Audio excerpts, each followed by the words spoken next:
Hola, mi nombre es Gabriel y aprovechando el contexto de la Semana de la Química, me gustaría hablar sobre un fenómeno muy interesante y muy importante a nivel molecular que tiene que ver con procesos de autoensamblado.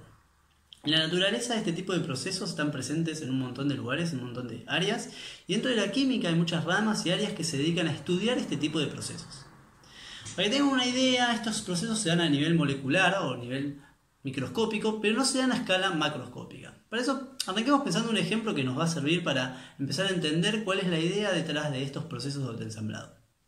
Para eso, pensemos en la formación de los virus. Nosotros sabemos que los virus se forman y se ensamblan dentro de las células, y ese procedimiento que está detrás de la formación de los virus tiene que ver con procesos de autoensamblado.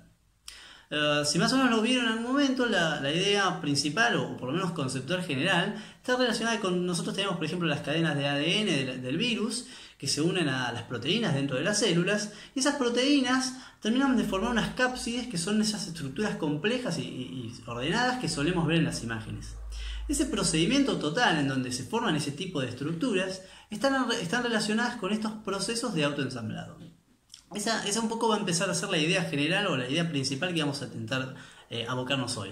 Y como se podrán imaginar, ese tipo de procesos se dan un montón de, así como pasa en el virus, se dan un montón de aspectos a la escala microscópica y celular, ¿sí?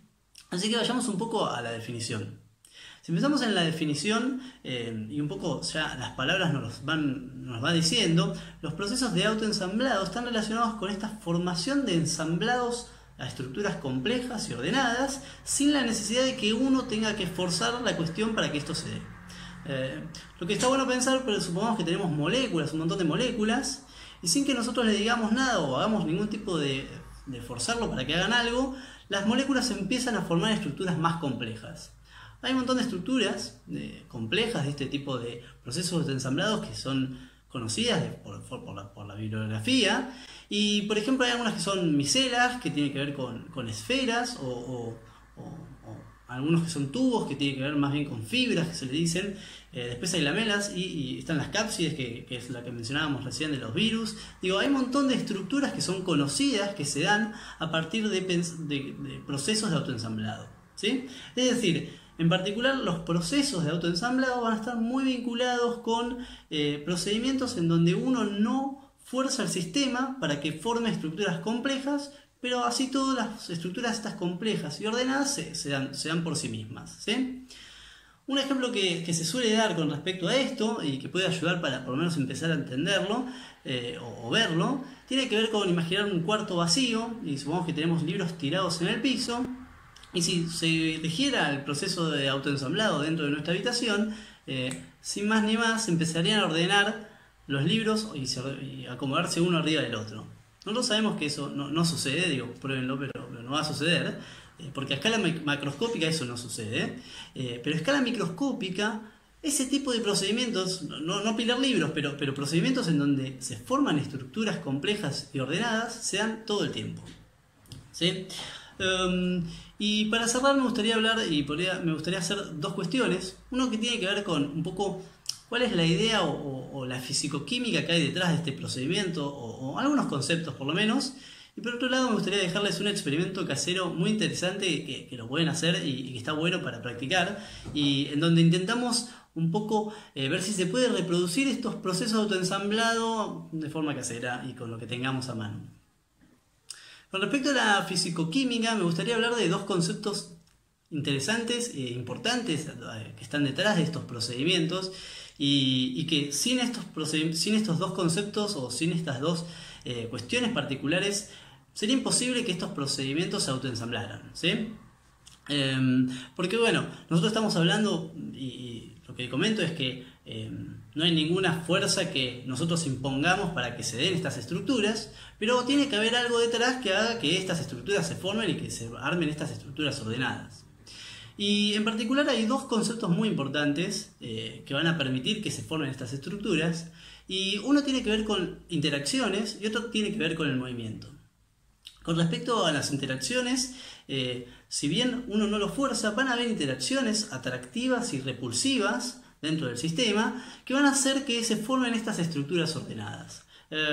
Ustedes ya conocen algunas de las interacciones más importantes. Digo, uno suele pensar por ejemplo, en la interacción electrostática, que bueno, nosotros sabemos que dos carguitas de cargas opuestas se atraen y dos carguitas con cargas iguales se repelen. Y bueno, un montón de interacciones de ese estilo que van a ser atractivas y repulsivas seguramente van a estar vinculadas con estos procedimientos para que se formen estas estructuras ordenadas, ¿no?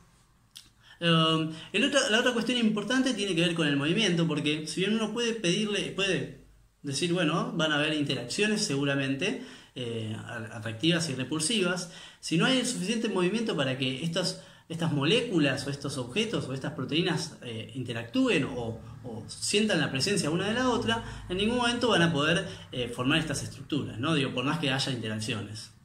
En definitiva, esta parte que tiene que ver más con la dinámica va a estar relacionada con la temperatura del sistema.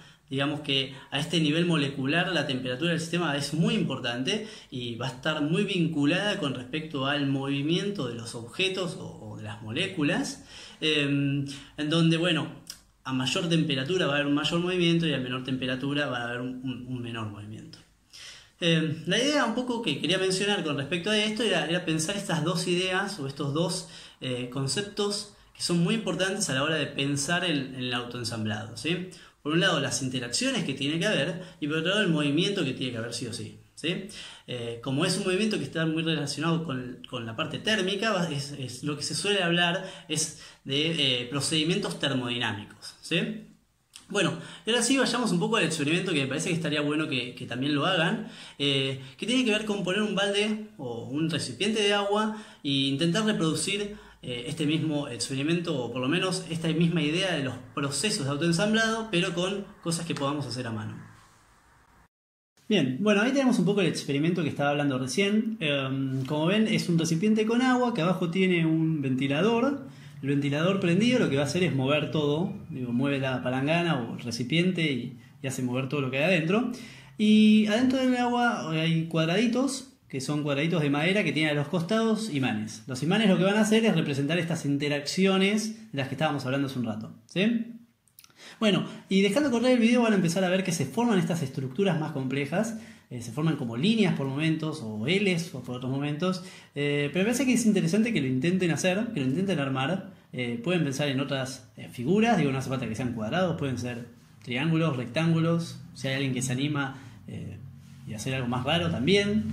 Y me parece que podría ser algo interesante para que armen y que lo intenten hacer ustedes mismos. Tengan cuidado con respecto a poner un ventilador de agua arriba de un ventilador, que no se caiga.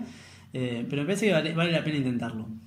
Como ven, a veces lo que hacemos es romper todo, perturbando un poco más fuerte el sistema, pero después se vuelven a formar estas estructuras más complejas. Bueno, con eso cierro y espero que lo hayan disfrutado. Hasta luego.